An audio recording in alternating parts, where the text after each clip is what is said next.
We episode 12 now? Episode 12 of Sharks Talk Episode 916. Patrick Marlowe. Episode Patrick Marlowe. Yeah, that's how we'll count down. Just like we count down days until hockey. We'll should just call all of our episodes by the player who. So next episode will be Rafi Torres. Oh God! And then Chichu, and then Danny Heatley, and then 16 to be Setaguchi. Okay, I'm done. Then Torrey Mitchell, your favorite. Yeah. Oh yeah, good old Torrey Mitchell. Can't wait for that one. When did we get to who just got signed today? Sign somebody today? We didn't sign somebody today, but our favorite enforcer got signed. Oh, Haley. He was 38, I think. Okay, so by episode 38, we can do a Haley episode. All right, so welcome to Sharks Talk 916, episode 12, brought to you by Sports Talk 916. If you want to catch up on any other sports that aren't hockey, I don't know why you would, but if you wanted to, in the 916 area or Sacramento area, check out Sports Talk 916 by our very nice, I guess, support staff, I'll call them. We supplanted them. The two Gregs. Yeah, we supplanted them. This is our network now. Sports Talk 916, I'm Chad Thurston. With me is Nolan Torrey. We kind of wanted to start off. We're going to do a preview show today because the season starts officially. What player are we on now? Is there a number one? Is there a 1 day away player? I don't think the Sharks have ever had a number one. At least not that I remember. So we're doing Sharks preview all of 1 day before the Sharks start. That way it's fresh in your minds when you're watching the game.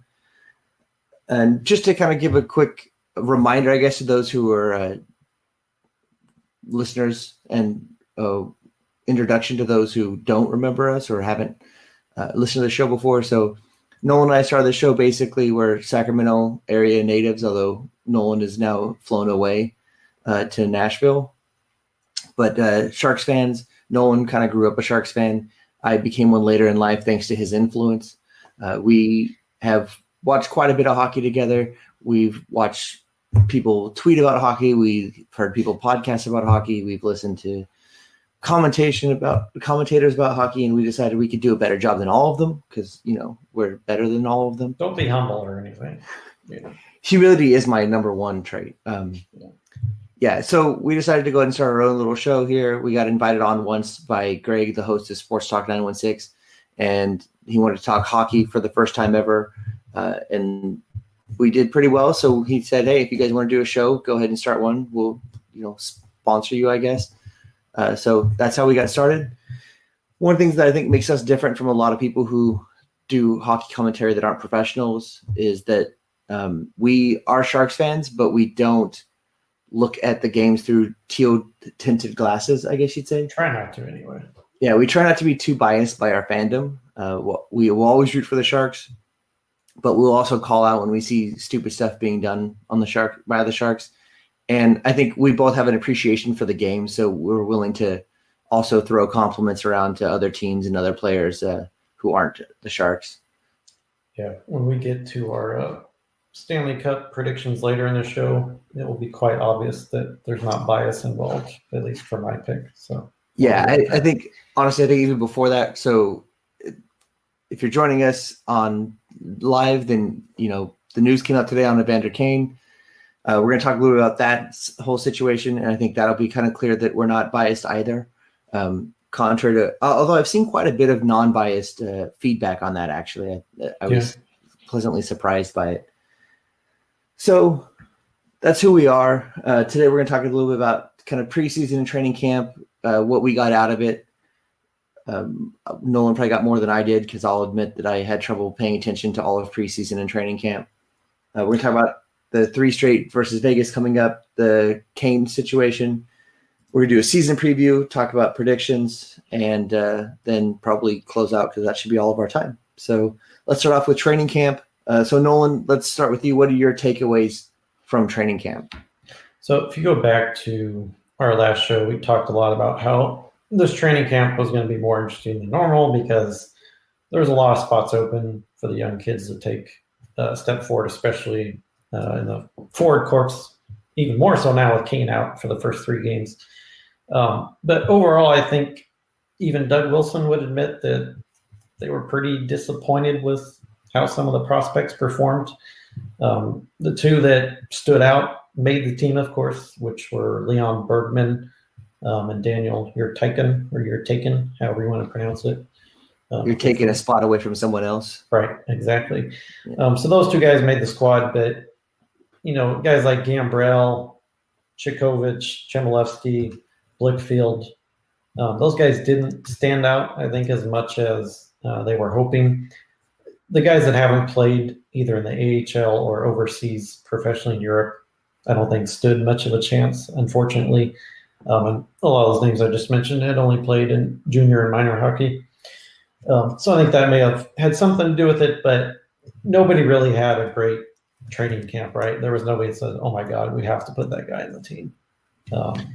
Despite a lot of opportunities being out. Probably the one guy that did do that was Mario Ferraro, who's going to be in the lineup tomorrow, paired with Dalton Proud on the third defensive pairing. Granted, if Shimmick was healthy, Ferraro probably would not be making the team. So, yeah, I think I was pretty surprised to see you're taking. I think are they slotting him for first line tomorrow? So every day in practice, the lines have changed. The last preseason game versus Vegas, he was on the third line, I believe, with Jumbo, but in practice today, he was on the top line with Logan and Meyer, and then the second line, Hurdle, was with Bergman and Radil, I believe, and then they reunited the third line of Thornton, Sorensen, and LeBanc, which I thought was interesting. I mean, obviously LeBanc is their best right winger at this point, but I guess he hasn't really clicked with Logan and Timo yet, and maybe because Kane is out, they want to go with two lines that are relatively familiar with each other.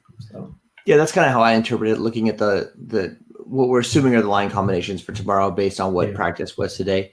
Is I think you go with you have two lines that you're pretty comfortable with the way they're set up. I mean, I guess three. The fourth line you assume is going to play the way the fourth line plays, but you kind of feel bad for Hurdle getting Bergman and Radil as line mates, but we'll see how that goes. Yeah, I mean, I think Radil showed some signs of life last season, or some real signs of being a good player. I mean, there's a reason why they signed him. But there was a couple of weeks where he was playing with, I want to say, Logan and Timo, and was a pretty good contributor for a couple of weeks there last year. Yeah, so I think he's got potential in there. I didn't watch a lot of preseason hockey. I'm going to be honest. I had trouble kind of looking at it. Steve Cropper, one of our frequent listeners, has a question: do we think that Pete DeBoer blew it by not having the big names play a little bit more because they look kind of rusty coming in? I think that a lot of teams have that luxury, right? They can play their seasoned veterans a little more and get them warmed up in preseason. I think we just didn't have the option. We had too many spots open, too many young guys to try out to do that. Unfortunately, it wasn't until the last two games really that you saw more veterans out there. Yeah, the last two, they pretty much played their opening night lineup, or at least most of it. But I agree with you. I mean, this training camp was about giving every single possible opportunity to these kids to play, and because of that, the veterans didn't see much action. But based on how that Vegas game turned out, maybe we should have played no veterans and just. I was going to say, if you look back at prior preseasons, most of the veteran guys don't play more than 2 or 3 games, and most of them got 3 games in, except for Carlson. And I don't put any stock into preseason. They did go 1-5. The one win they had was with a full lineup against Calgary.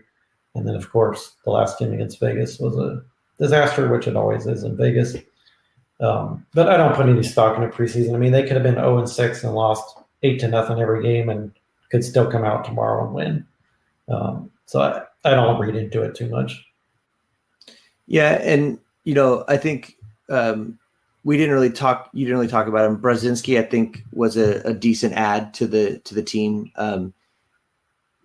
Again, he's going to be a healthy scratch tomorrow. So. I thought he was going to play. Is he scratched? He's the one scratch. Gambrell's in on the fourth line based off the practice lineups today. Oh, okay, interesting. So I thought he showed some signs of life. Some signs of brilliance. He had a couple good tips. He was into the net a lot. And I think that's what we're going to need is another net front presence now that we don't have Pavelski there any longer. But that was kind of an interesting thing, I think, that came out of how many tips were there in the preseason? There's quite a few.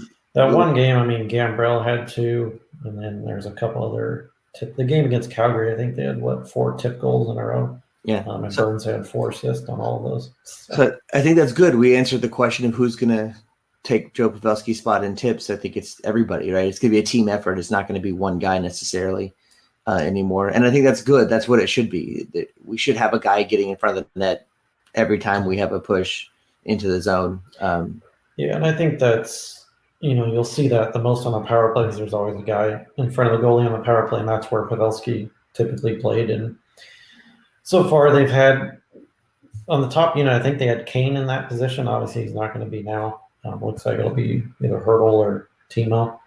And then on the second unit, I'm pretty sure they had Timo in that position originally. So but the first power play unit in practice today was what I think it should have been all along, was Burns, Carlson, Hurdle-Meyer, and Couture. To me, that's how it should be, even when Kane gets back. But we'll see how it goes. Yeah, I think they're going to put Kane in. I know that there was talk that was who they were looking for.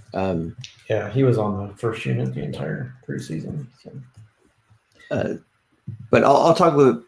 Well, I guess so struggling to find consistent line mates. We talked about that. Like Hurdle's we know Hurdle Kane are going to be together. We know Thornton Sorensen are going to be together. So the question remains, who's going to fill in the third spot on both those lines? And then Couture-Meyer. Yeah, Couture-Meyer.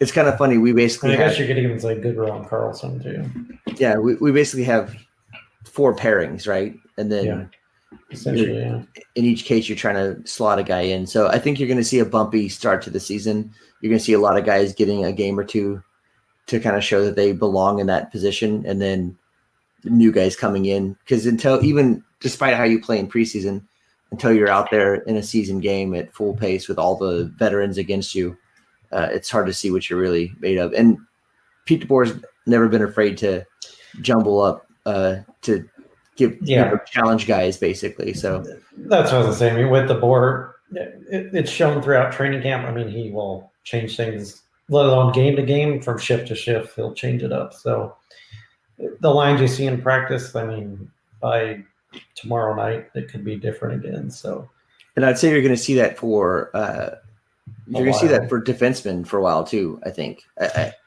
especially with Simek out, or Šimek out. I think you're going to see them jumble those pairings a little bit. Possibly, yeah. I mean, you'll definitely see. I think Heed and Prout come in and out for each other in the lineup. The rest, I think, will probably stay fairly stagnant until Šimek gets back, but we'll see. I mean, it depends how things go. I mean, the games dictate everything. I mean, if Burns and Vlasic struggle, then maybe they put Burns, Dillon, Vlasic, Carlson. You never know. So yeah, I mean, me, I'm not a huge fan of the Burns Vlasic pairing, but it did do well in the playoffs, so maybe it'll be different this year. Maybe they. Historically it's been terrible, but these playoffs it worked. So, but so that was training camp. The other one note I was going to mention on training camp, I don't know how much of a real opportunity there was for one of the Barracuda goalies to take Adele's job, but Bibeau and Coroner both got 1 start each. Neither of them did all that well. Bibeau then later got traded to Colorado, not so much because he performed poorly, just because they have too many goalies in the system. Yeah, too many goalies. And you can't have, I mean, they could carry 3 goalies on the Barracuda, but then you're not developing any of them, because if you're splitting time amongst 3 goalies, you're going to progress at all. So one of them had to go. Bibeau's the oldest one, so that made sense. So Shortridge and Corner will be with the Barracuda and see how they do. But I think Corner's going to be, as much as you have a starting goalie at the Barracuda level, I think it'll be Corner. And I do think that while Dell played the way he needed to play, or the others didn't play well enough for him to lose his spot in the preseason, that doesn't mean it's set in stone for the season. I think if he has bad games and Corner I don't think there's any reason not to bring Corner up and give him a shot. If you're going to lose him with Dell, you might as well. Or they could look outside the organization too, either trade or free agency. So we'll see. But so the next topic we wanted to go into is the Kane situation. So if you missed the last game against Vegas, typical. They picked up where they left off. Right, exactly. That's the best way to sum it up, right? I mean, and Kane was in the middle of it. I don't like to say right from the beginning. The first period was actually pretty tame. There wasn't much going on in terms of that. And then he got into it with Zykov on Vegas, who was not a tough guy at all. He's a young Russian kid that's probably couldn't fight to save his life. And he got into it, fight with him, and it just kind of kept escalating from there. Eventually, Kane gets into it with Derek England from Vegas, and in the midst of that fracas, he gets tackled by the referee according to his perspective. Others would tell you that the ref went to grab him and lost his balance, and they both went down together. Kane's pissed off, gets up, attempts to slash, depending on your perspective, either the ref or the Vegas guy, and hits the ref, and then also pushes the ref, after he gets tackled. So what was your perception of that whole scenario? So, and I tuned in the second half. So I missed the calmer part of the game, I guess. It was kind of funny because you were texting me that it was a pretty calm game, and I was keeping up with kind of what you were tweeting. And I tuned in, and it, almost from the start of when I tuned in, it started getting chippy. And I was like, well, I don't know what he's talking about. This seems like it's a pretty chippy game. I think that Kane, I think the NHL was right in their assessment, which is clear they didn't think he was trying to slash the referee. I don't think he was either. I think he incidentally hit the referee. Yeah. And I do think that kind of set the chain of events off. The ref was originally holding Egeland's jersey, right? And then when Kane skates away, he grabs Kane and skates alongside him. I don't know if it's so much that he fell or just, I don't know. I don't think he body slammed Kane the way Kane seemed to. Well, Kane's argument is that he was skating away from it. He was done with it. He wasn't planning to do anything else. And the ref, thought Kane was going to continue the situation with England and basically tackled him to the ice.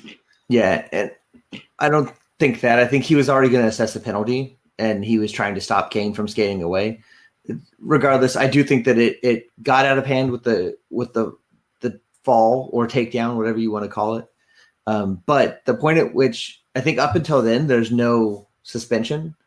I think it's when Kane shoves the referee that it becomes a suspension. I talked about this some on our Sharks Talk Facebook group that we're in.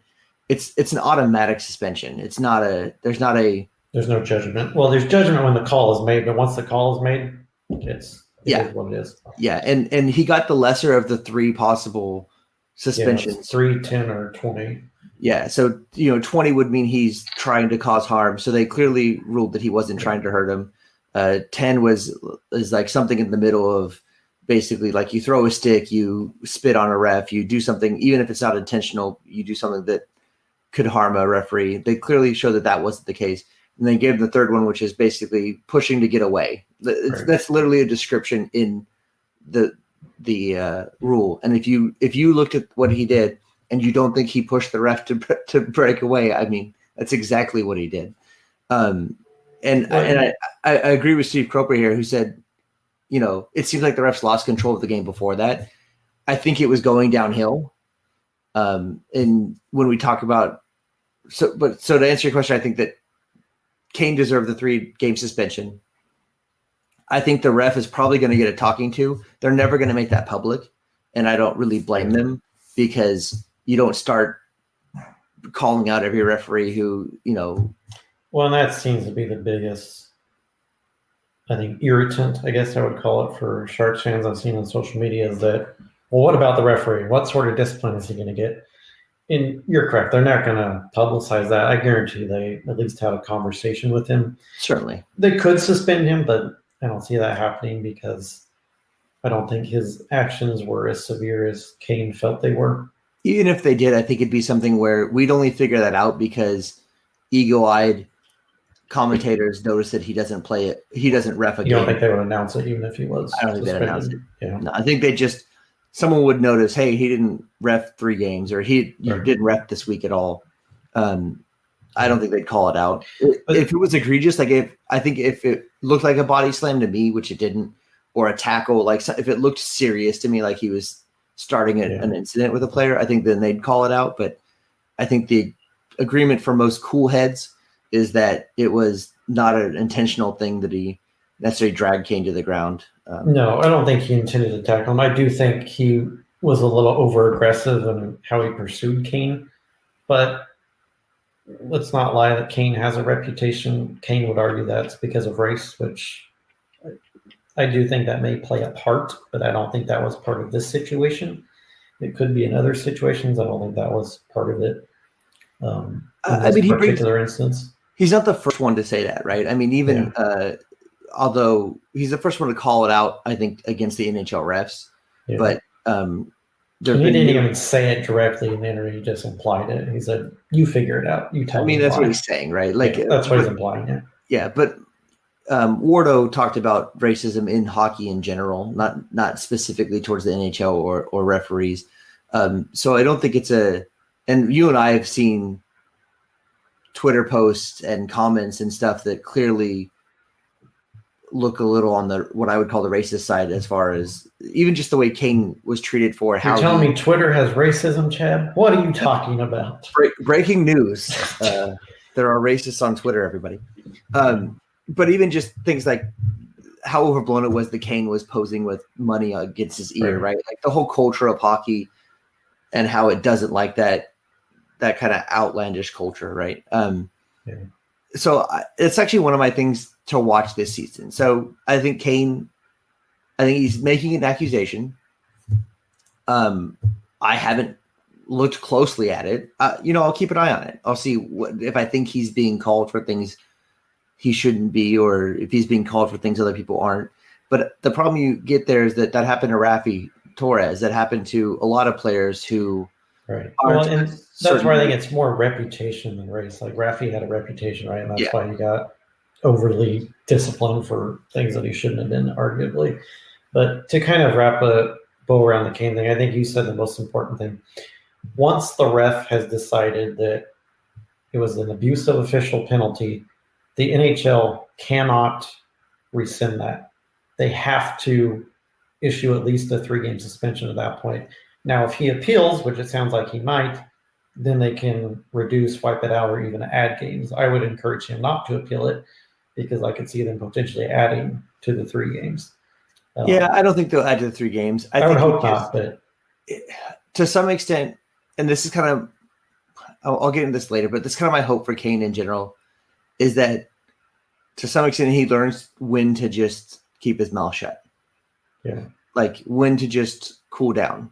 I mean, and maybe that means, go throw weights around the weight room or go hit a punching bag or go find some other way to outlet this anger. But there's some point where you have to learn to let it go, because if you don't, you're going to always get called for it. And you're now the guy that they're always looking for, right? They're keeping an eye on you. They're not looking for Vlasic to throw a punch. They're looking for Kane to do something that he shouldn't do. And he's playing right into Ryan Reeves' hand.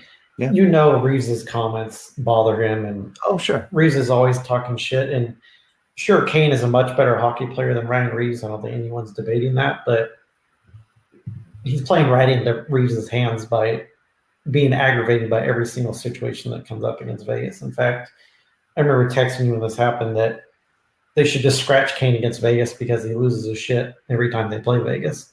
Yeah, you and I were both happy that we're both, I guess, kind of happy that he was suspended. I mean, I texted you that after the penalty. I was like, well, maybe he'll get suspended for 2 games, and we don't have to worry about him against Vegas. Yeah. And it's funny because I was talking to somebody. People like Sharks fans love to talk trash about Reeves and how he's a second-rate player, and he's not really that good, and he's not really in anybody's head. Look, he's in Kane's head, and half the time he doesn't even go to the box when Kane goes to the box. Yeah. And when he does, Vegas will take that trade any day of the week. They will put Ryan Reeves in the box to get Kane off the ice any day. Yeah. And all he's doing is playing into exactly the type of player that Reeves is. And the whole reason Reeves is out there is just to make Kane mad and get Kane off of his game. And it worked during the playoff series, and it's working now. So I, for one, am happy that he's out for these 2 games at least. Obviously, we're going to see them again. But at least for these 2 starter games, this won't be an issue for And him. as much as I would like to see him learn from this, I don't think he will. I mean, not that people can't change and evolve and improve their behavior over time, but I just think that's the type of player he is, and it's just who he is. I don't see him having a big learning moment from this, especially when he feels like the situation wasn't warranted to begin with. I think that's a big thing, right? If it's a they're out to get me mentality, then Exactly. and that's for any player. I mean, I don't care who you are. There's other players that have this issue too, where they think that everyone just have to get them. They think that the penalties called against them are overblown, and so they're never going to change the way they play the game. And we're just going to have to. I don't know. I feel like Kane's young enough; he could figure something out. I feel like he's on a team if he wants to, right? I mean, I don't. Yeah. You got to have the desire to, and I don't know that he sees it as a problem. He's on a team that has the mentorship. I think. I mean, I think he can. He has everything he needs to do it. Right. He just needs to decide he wants to do it. Yeah. All right. So speaking of Vegas and San Jose, the last preseason game was against Vegas, and then the first two regular season games are against Vegas. First of all, what do you think of the schedule? Do you think the NHL was genius to do this? Do you think it's bullcrap? What are your thoughts on the scheduling of having 3 straight games versus their biggest rival? I think they 100% know what they're doing. So I think they purposely did this. One, you have the last preseason game, and then the first 2 season games. So who watches preseason hockey? Besides, I mean, I don't even really watch preseason hockey, right? You watch it. Well, the Sharks don't even broadcast most of it, so Yeah. unless you're dedicated to illegal streams or other avenues. But I mean, what NHL Network was running it yesterday, right? Yeah, Like it was the on Vegas regular TV. broadcaster, Yeah, like I turned on my TV and it was on. I didn't have to go find an internet stream. There's a reason why the Sharks Vegas game was the game that's televised in preseason, and then we're leading into 2 home games. I think that they know that's a big viewership thing. It's going to start the race in the Pacific, at least, is going to look dirty and rough at the beginning, and I think that's what they want. And it makes good television, and their job is to sell tickets and sell ad space. So I don't have an issue with the home and home to start the season. That's fine. I think the last preseason game was just stupid. For one, okay, that game is on Sunday. The opener's on Wednesday. So now the Sharks are in Vegas for 3 nights essentially. And who knows what happens 3 nights in Vegas. If you follow any of the Sharks on social media, it looks like they spent yesterday doing a team event, like a zombie apocalypse shootout type thing. All the boys are there, even the coaching staff. So I'm glad to see they use the time for non-alcoholic related events in Las Vegas. I think the Who knows coaches, what happened after that, but I think the coaches should stick with them all 3 days there. Yeah, because we've seen that issue before. I know that the coaches and players like to play it off as it's not a big deal, but well, I mean, I think that's why Vegas has been so good at home ever since they entered the league. At least part of it. I mean, the crowd is also a big factor, but there's definitely a Vegas effect where teams go there, I'm sure hang out late the night before. I mean, it's hard not to. Even if you're dedicated to staying in, I mean, that town never sleeps. You almost want to fly in the day of the game, like because then if they go screw off the night after the game, you're probably not playing tomorrow anyway, so who cares? But yeah, don't fly into Vegas early for your hockey games. Yeah. What do you think? So, and I've seen this question thrown around quite a bit actually. Which I think is part of the reason why it was early also is, do you think this is the best rivalry in the NHL? I mean, obviously not historically because Vegas has only been around 2 years, but in terms of the most heated rivalry currently, I think it is the most, at least has the most hate between the 2 teams. I mean, the other ones you would look at is like Boston and Montreal, which is more historical. Boston and Toronto, who keep playing each other every year in the playoffs. Maybe Pittsburgh and Washington, just because of the Ovechkin and Crosby thing.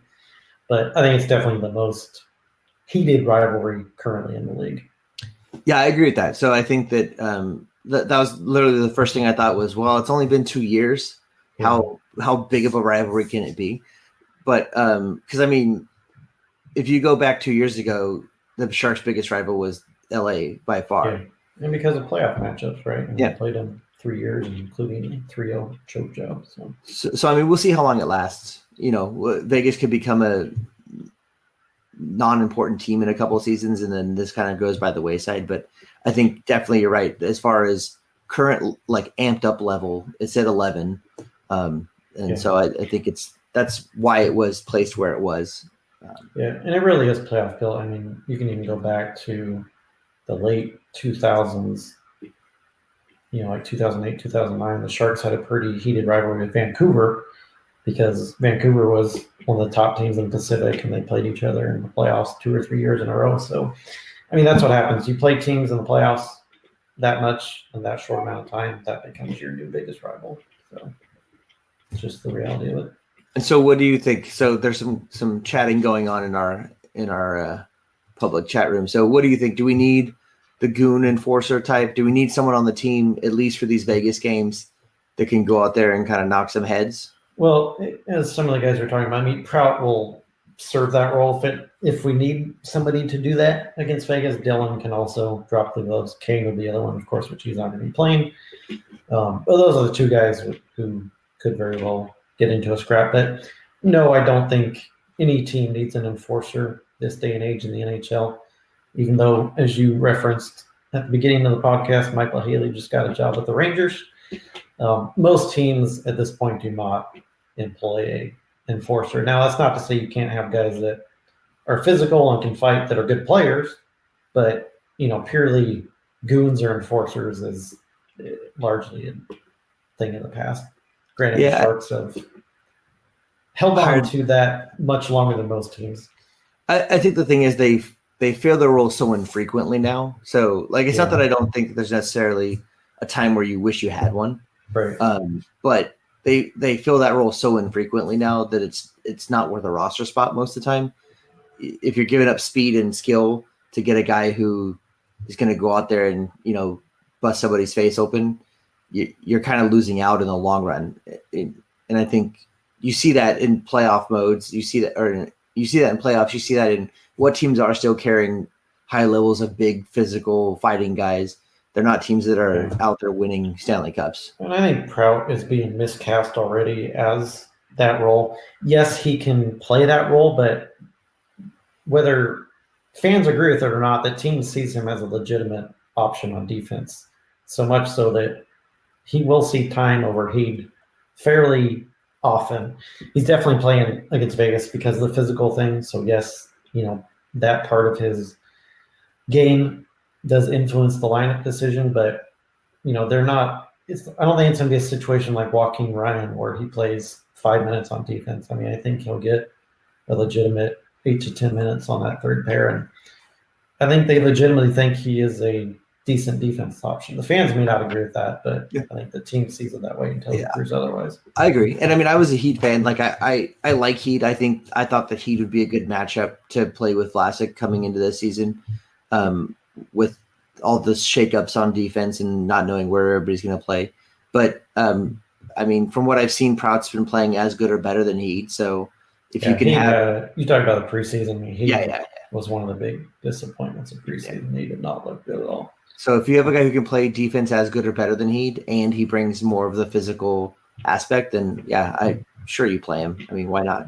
I think it'll be a, rotating thing just like, the forward spots we talked about that are open. You're going to see Heed and Prout flip-flop depending on the game, depending on who's playing well. Same thing with the young forwards. So I think once you have Šimek back, you have basically 7 defensemen and then one rotating spot till you find somebody who works. Yeah, Ferraro will most likely go down once Šimek is back. And I think as soon as someone stops working, you see them replaced again. I think he'll do the same thing he does with forwards. They'll play 10 games and they don't produce, you move them to somebody else. Yeah. All right. So we talked about the rivalry. So let's kind of get into an overall Sharks season preview. So heading into the season, I mean, what are your biggest concerns for this team? I mean, injuries.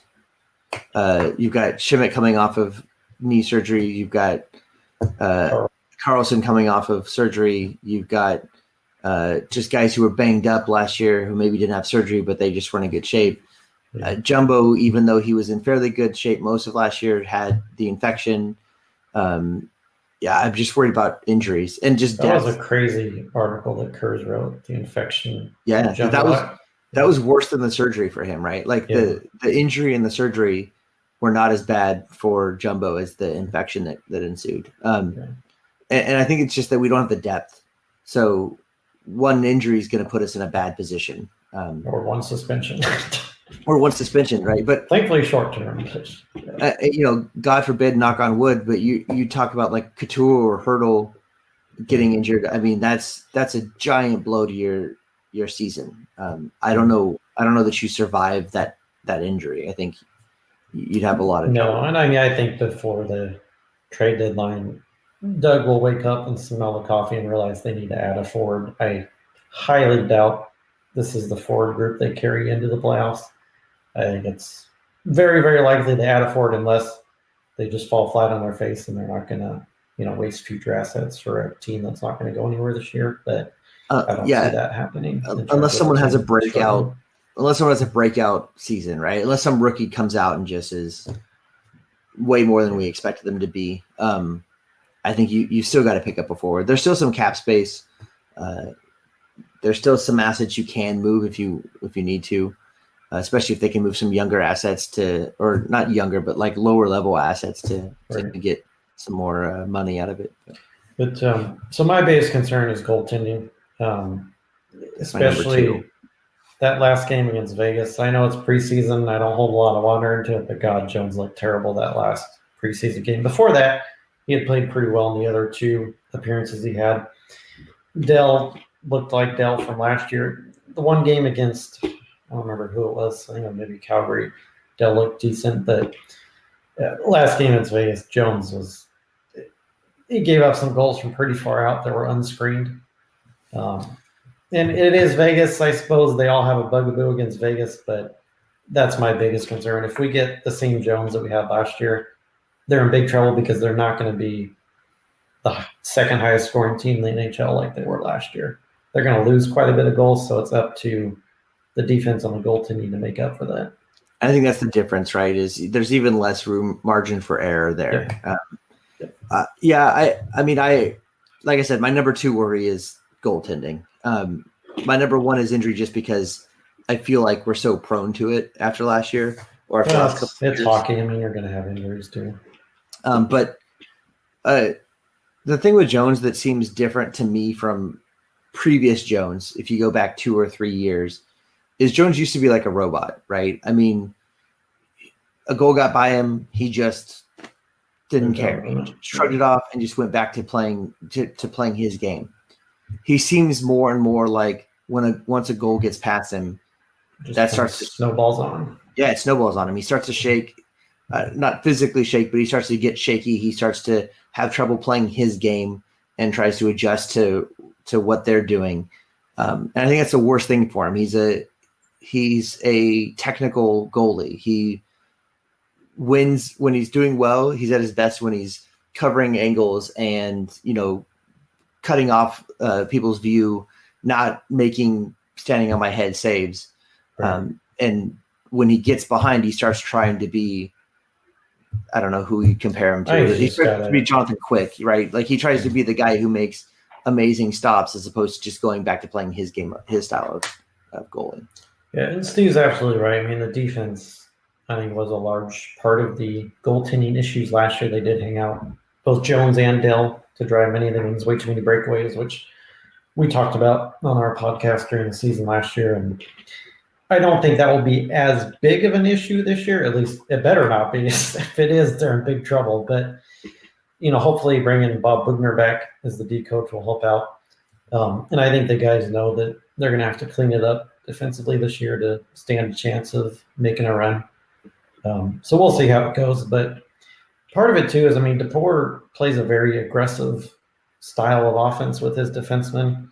Obviously they've got Burns and Carlson, but even beyond that, all the guys pinch quite a bit. So I don't know if they're going to have to tweak the system. They just need to be more aware of, where their D partner is when they're making those decisions. It was either last season or the season before. Season before. So 2 seasons ago, there was an interview with Vlasic where he basically said, coach wants us all more involved in the offense. And because people were surprised by how much Vlasic was scoring or shooting and getting assists. And it's like, hey, he wants all of us in there. But as we've seen, especially with someone like Burns, that causes, breakaways and more chances against our goalie. It's kind of a double-edged sword because they need that offense now because their forwards aren't as deep as we have been historically. So they're going to need more offense from the defense, but at the same time, they got to clean it up defensively. So it's a tough balance. You talked about coaching changes. I'm still shocked we didn't change our special teams coach. And yeah, I mean, he's the whipping boy of Sharks Twitter is Steve Spott, power play coach, which I agree. I would like to see a new power play coach, but I'd like to see a new power play coach, even if it's not his fault. Let's say it's not his fault. Yeah, it's possible it's not. I'd like to see someone else come in there, just as if nothing else, the message to the guys: look, you got to get your shit together, right? Here's a new coach. They're going to come up with a new system. You guys got to figure this out because our power play cannot be what it was last year. We cannot survive off of that, especially now. Now we have to take, because we think there'll be less scoring. Maybe we're wrong. Maybe forwards everywhere will critical come out of nowhere. Yeah, the power play is going to become more critical for putting goals in. Because their 5-on-5 scoring is going to plummet quite a bit. So, all right, so let's get into actual predictions. So who do you think leads the Sharks in goals this year? My favorite forward on the Sharks, Tomas Hertl. I'm going to go with Timo just because I feel like, much like Hertl, he's on the cusp of breaking into superstardom. The one thing that would favor Hertl over Meyer is Hertl's definitely seeing first unit power play time, whereas Timo, at least initially, was going to be on the second unit until Kane got suspended. Granted, those units will change throughout the year. So that would favor more Hertl, but Hertl's also playing with much less on his line, at least currently speaking, until Kane gets back.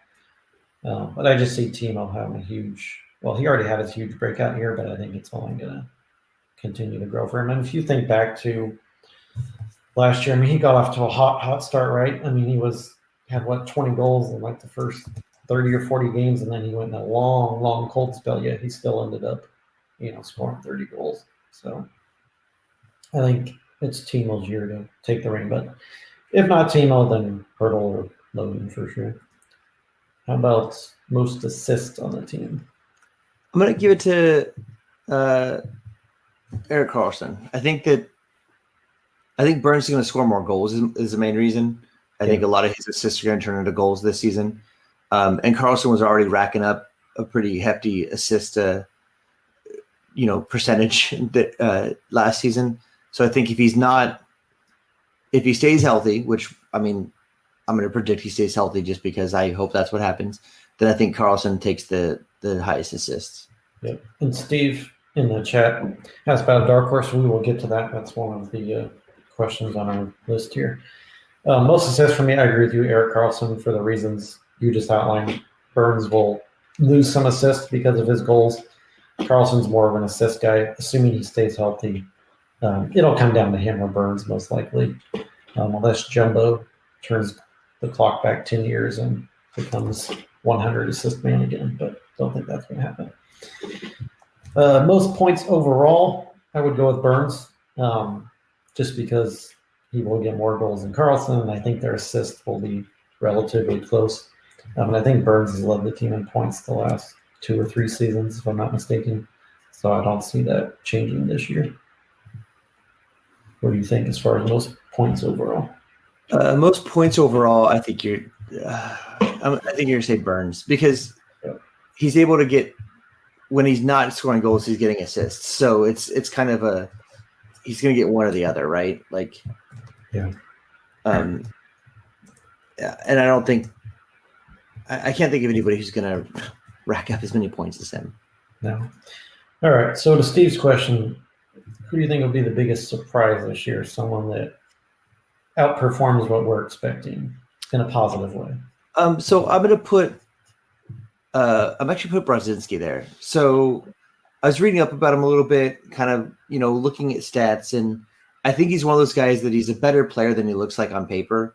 He just hasn't gotten a ton of opportunity to show it. And the Sharks are in a position where they need a guy. And so if he can come in and be that guy, then they'll keep him on and he'll get some actual long-term playing time. It's not one position that's up for grabs. it's multiple Four positions. positions. Yeah, so like I can't see the guy not getting ice time, and I think he's going to show that he was a good pickup for us. And you can never bet against Wilson getting somebody for cheaper than they're really worth. So Yeah. My pick is Mario Ferraro. I think he's going to play so well that they don't have a choice but to keep him in the lineup.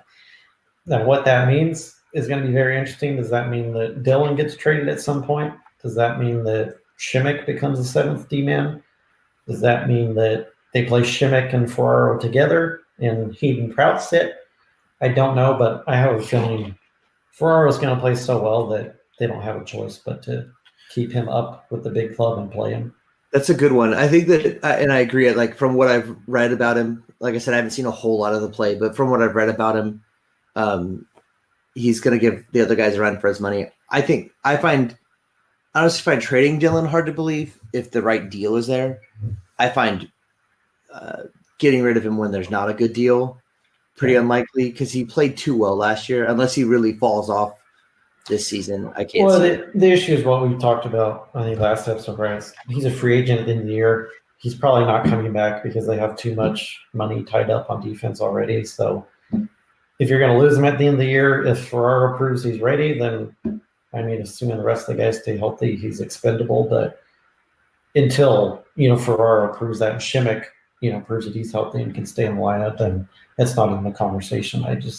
Yeah, but I think you're right. When I talked about being able to move a piece earlier on for trading for a new forward, if you can move Dylan and it's not a huge hit to your defense, I think that's a good candidate. He's not playing bad. He's only gotten better actually since he's been here. So he might be at the top of his game, honestly, at this point. If you can trade a guy at the top of his game, you get the most for him. I'm just a big Ferraro fan. If you guys haven't watched preseason, watch him tomorrow night. That kid works his ass off more than anyone else on the ice. I mean, he's going 110% for every single second he's on the ice. And he's going to make mistakes because of that. He's a young, aggressive player, but I just love his energy. And he's kind of a battering ram out there. He's not a huge guy, but he's not afraid of contact. And he's kind of just a buzzsaw out there. He just goes and goes and goes. I just love his energy, which this team needs, in my opinion. And that, the Sharks do best with guys who are more heart and hard work than they are natural talent necessarily. He's not going to be a big offensive defenseman. He's more of a defensive guy, but they need that because the only other defensive heavy guy they have is Vlasic. Yeah. But look for big things from him. All right, on the reverse, who do you think not necessarily falls flat on their face, but falls short of expectations and is a disappointment this year? So I'm actually going with, I guess mine's not necessarily a shock because he was kind of disappointing last year. I'm going to go with Kane.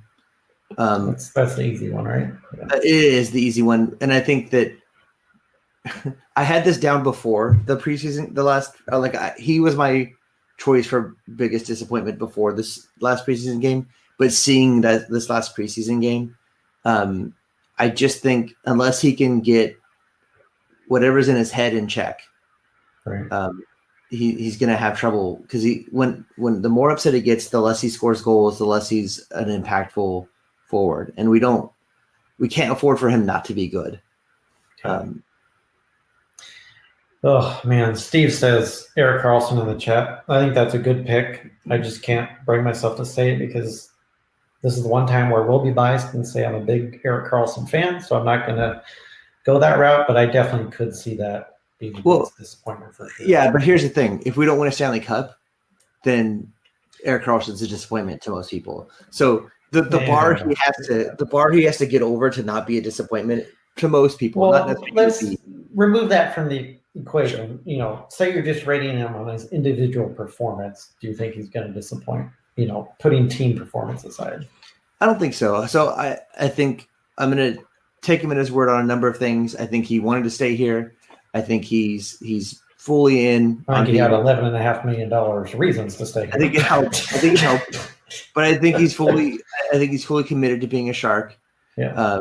And I think that, like I said, the only caveat I have is if he stays healthy. But as long as he's healthy, I think he's going to play extremely well. I mean, he didn't when he was healthy last year. That's true. he looked really good right before he got injured. And I have tried to watch him pretty closely in preseason. It's really hard to gauge how healthy he is because he's not going 100%. I mean, none of the veteran guys do, but especially him right now, coming off an injury, he's sort of lackadaisically going into it. So that'll be something I'm very curious to see tomorrow, is how much he just lets it go and skates. How does he get back on rushes? How does he or does he just, sort of lays into it like he did in the playoffs? Does he?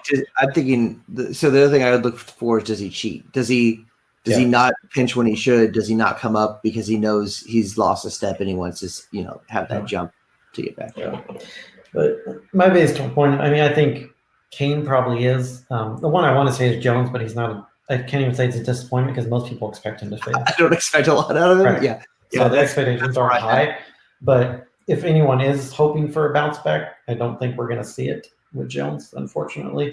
I don't know. I mean, his playoff play was the end of his play, the second half of his playoff play was almost old Jones. I mean, you almost felt like you had the old Jones back. But if he can only pull that out when we're down and about to be knocked out of the playoffs, if that's the only time that Jones wakes up, we're in trouble. So here's who I'll go with, Kevin Labanc. I don't see Labanc being a legitimate top six forward that they think and hope and need him to be.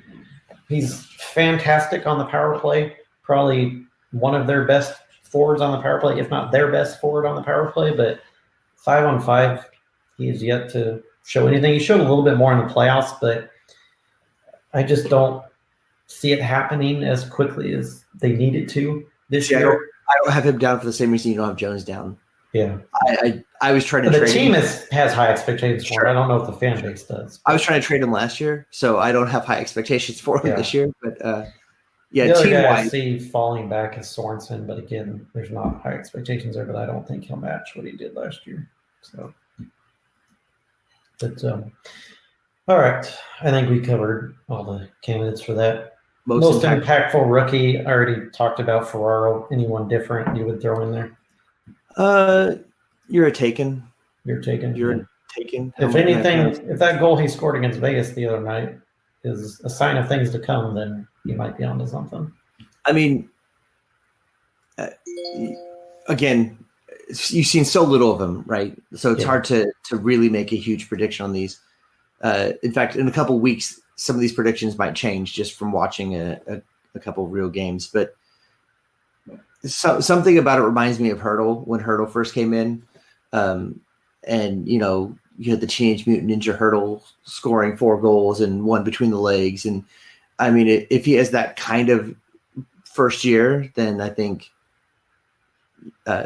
he'd be hugely impactful. I mean, honestly, it's whatever rookie can come in and play well. And stay in the lineup. Yeah, and stay in the lineup is the most impactful rookie of the season. I mean, not to be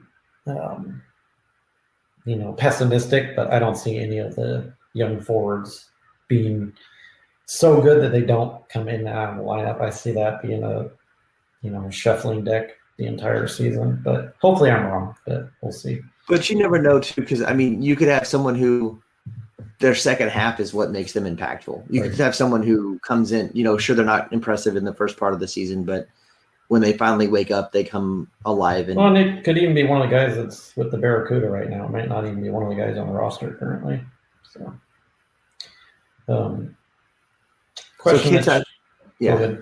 Kent's asking a question. How well do you think the new rookie players will get with the veterans?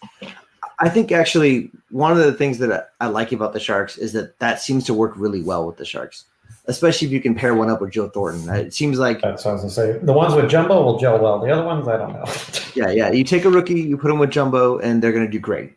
I actually think Hertl's a good person to have a rookie with, just because of kind of his personality type and who he is. Like, I think he will be an encouraging kind of center to have.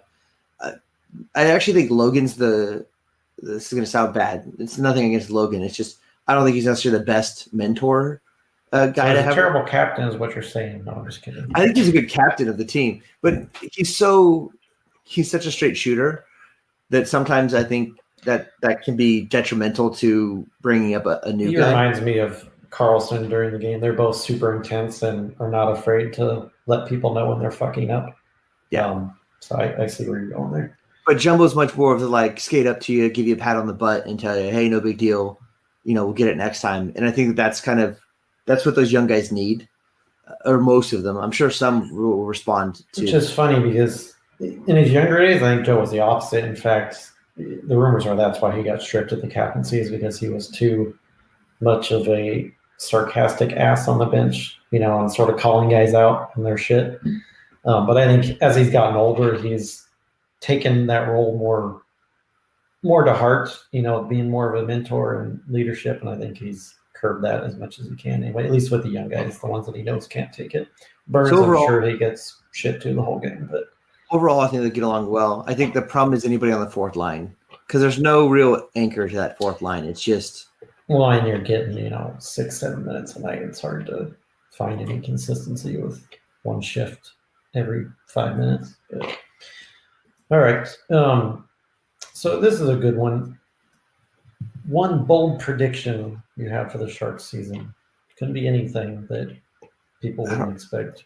I'm sure this is bold. A goalie change. Starting or backup? Either. I can't see starting changing. I mean,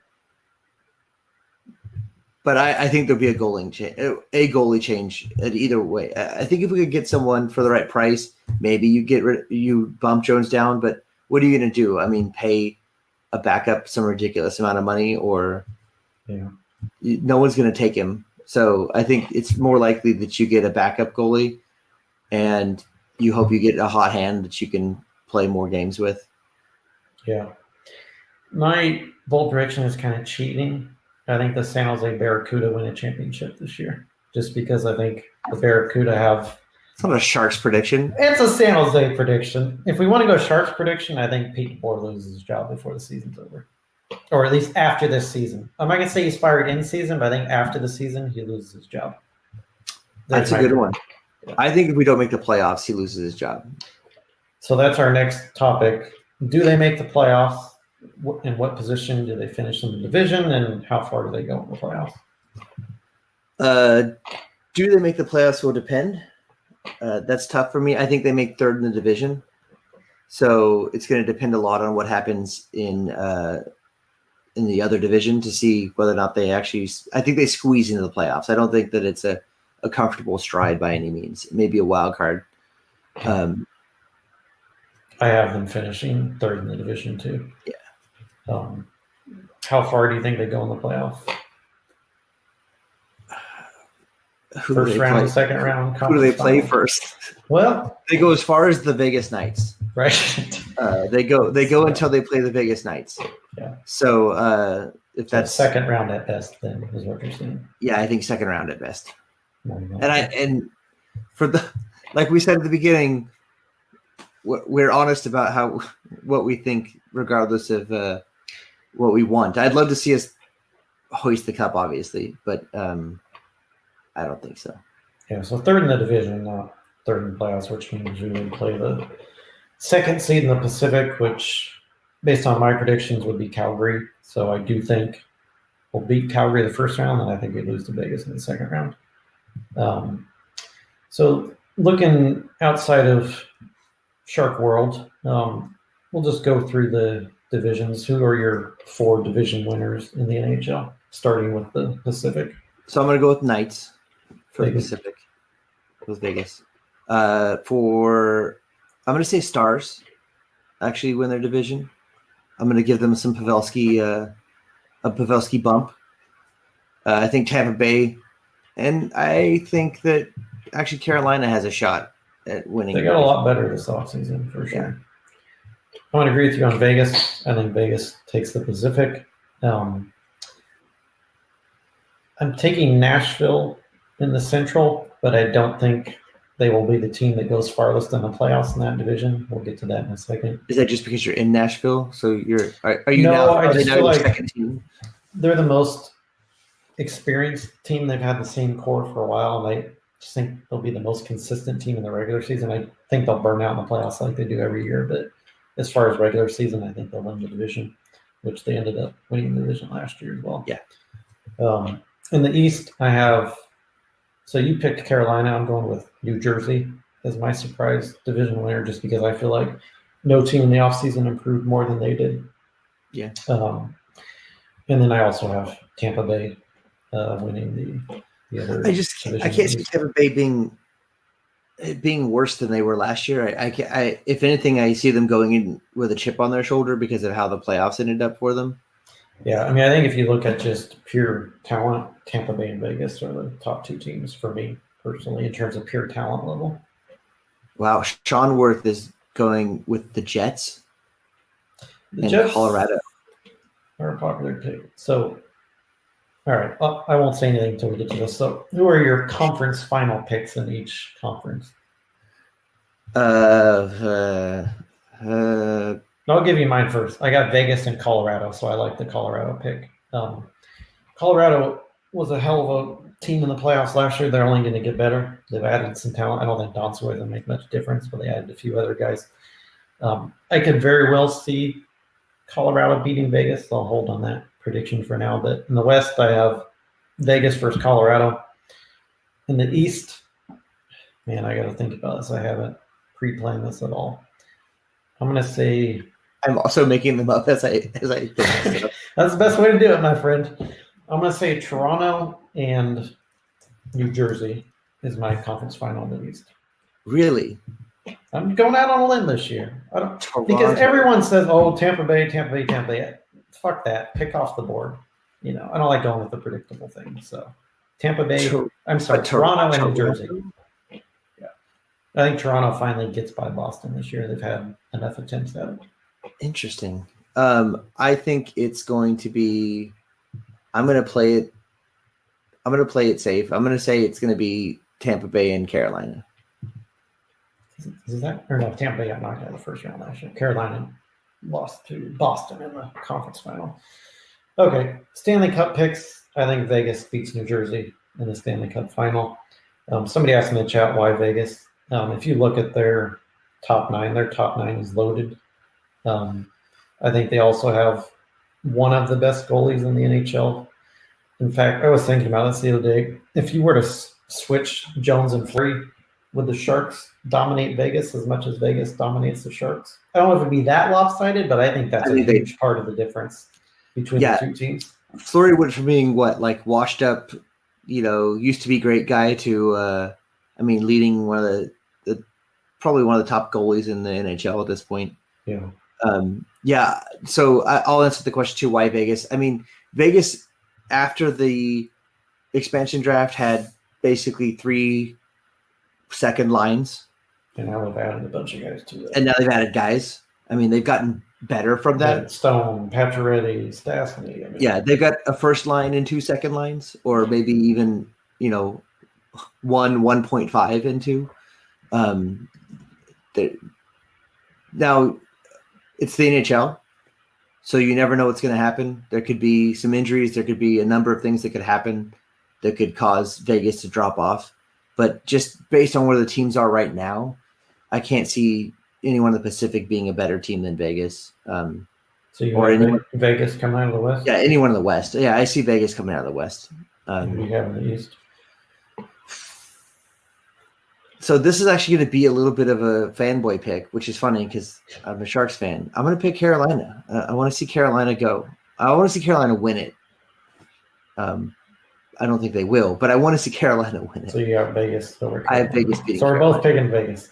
Yeah. The one other thing I'll say about Vegas, as much as we all hate them, I think they have an axe to grind after the way their season ended last year. I think that's going to really motivate them to push even harder this year because they have a sour taste in their mouth from how that ended, and they feel like they got shafted by the refs, which we won't go back down that whole conversation, but I think that's going to be their rallying cry much of the year. And the first year they get to the Cup final.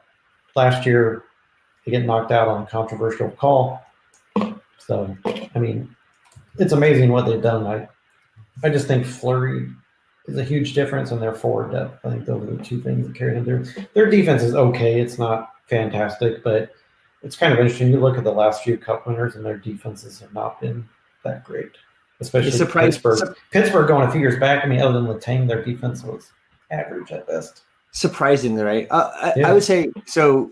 Kids talking about Carolina or Colorado, and I do think Colorado's kind of a dark horse in there. Like they're a team that I don't think a lot of people are giving or are going to think are going to do great, but they have the tools there to do well if they can use them properly.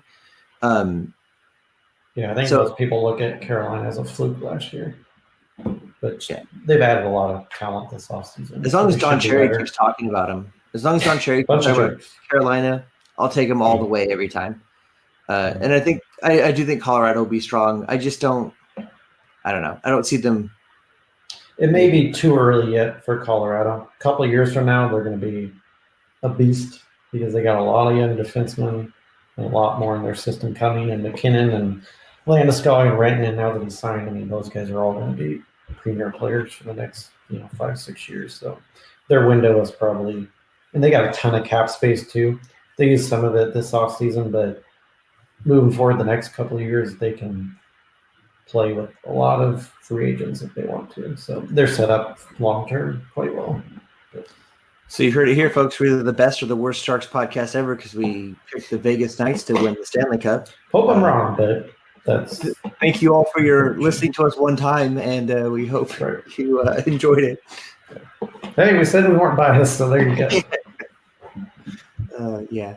But no, I do think the Sharks make the playoffs. I don't see a deep run happening unless Doug pulls another rabbit out of his hat and brings in a premier forward. And two things. One, Carlson stays healthy.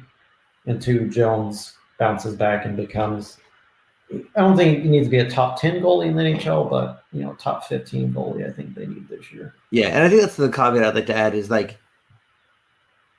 I don't care if – even if Pav stayed, I don't think I place us going much further than I'm placing us now.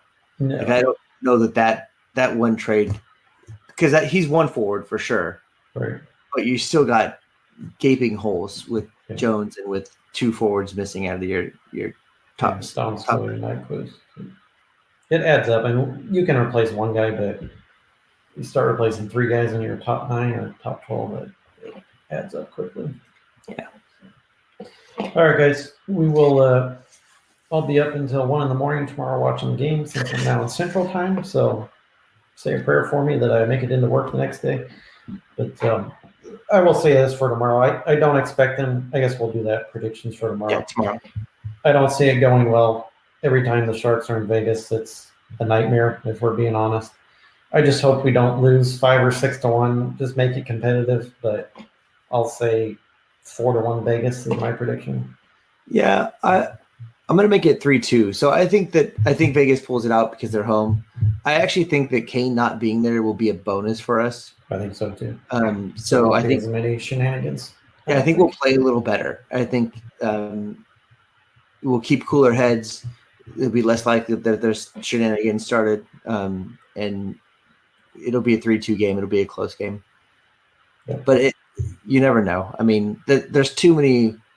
Unfortunately, there's too many variables right now that I don't know enough about to make kind of predictions. I only ask for 2 things. Don't get shut out because there's nothing worse than watching a game of your team that's shut out. You feel like you're wasted 3 hours of your life. And then don't get blown out. I don't expect them to win tomorrow. I'll be very happy if they just take 1 of the 2 games versus Vegas. Honestly, I just want them to get through the 2 games healthy. But if we can get 2 points out of the 4, I'll be more than happy with that. So I just want to be able to watch the whole game in the living room. So without Michelle running away from the TV. Yeah. Well, one of us, if it's going badly, then one of us will have to move to the bedroom.